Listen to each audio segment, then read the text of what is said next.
Donc on va maintenant prendre l'AS Monaco qui finit sixième sur l'année 2022-2023 avec 65 points, 19 victoires, 8 nuls et 11 défaites.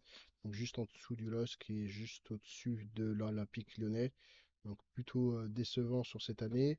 Et puis il termine deuxième sur l'année 2022, 2023-2024.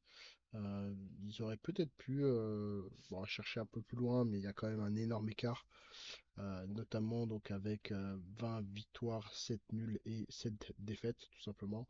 Donc vraiment sur la fin, ils ont pu continuer à rester réguliers, contrairement au Stade Brestois qui a quand même pas mal décroché, avec une taille d'effectif assez petite, 24, un âge moyen à 24,5, des joueurs étrangers à 100%.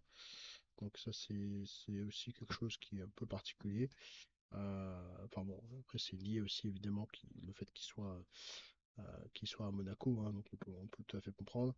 Et donc une grosse valeur marchande de 363 millions, donc une grosse écurie, sur des résultats comptables qui sont négatifs, liés évidemment à plus de dépenses que, bah, que d'achat, hein, tout simplement. Euh, voilà, ils ont bien vendu Disasi 45 millions. Il y a eu des petites, on va dire entre guillemets, des petites ventes et puis des achats, voilà, 30 millions, 20 millions, 15 millions, notamment sur Balogun. Balogun voilà, qui était déjà évidemment connu, hein, de Reims, mais qui a quand même marqué 7 buts, qui a été aussi décisif en termes de passeurs. Et puis Minamino qui voilà, se retrouve évidemment important dans le jeu.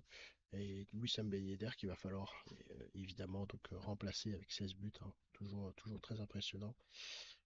Donc on a vraiment une équipe qui est plutôt solide, qui en termes de classement, plutôt un classement, bon, là c'est plutôt baissier évidemment, même si bon ils partent en tout cas ils partent de très, de très loin, hein. Ils finissent premier et le maximum c'est ils finissent cinquième dans une situation où tous les clubs sont très proches. Donc c'est plutôt normal, hein, d'être baissier à ce moment-là. Mais quand on regarde notamment le Stade Bressois, donc on voit à peu près cette même courbe, même si le Stade Bressois est un peu plus irrégulier sur son classement. Et donc on a une équipe qui est un petit peu déséquilibrée, évidemment au-dessus de la moyenne, à part sur l'aspect émotionnel, on peut comprendre. Mais que ce soit l'équipe, le classement et la dynamique, on est largement au-dessus. Et puis l'entraîneur qui est moins connu, mais qui fait quand même qui réalise une très bonne performance. Donc vraiment la synthèse, hein, de cette équipe sur cette année, c'est vraiment la réussite, en termes, voilà, après plusieurs années d'investissement fort,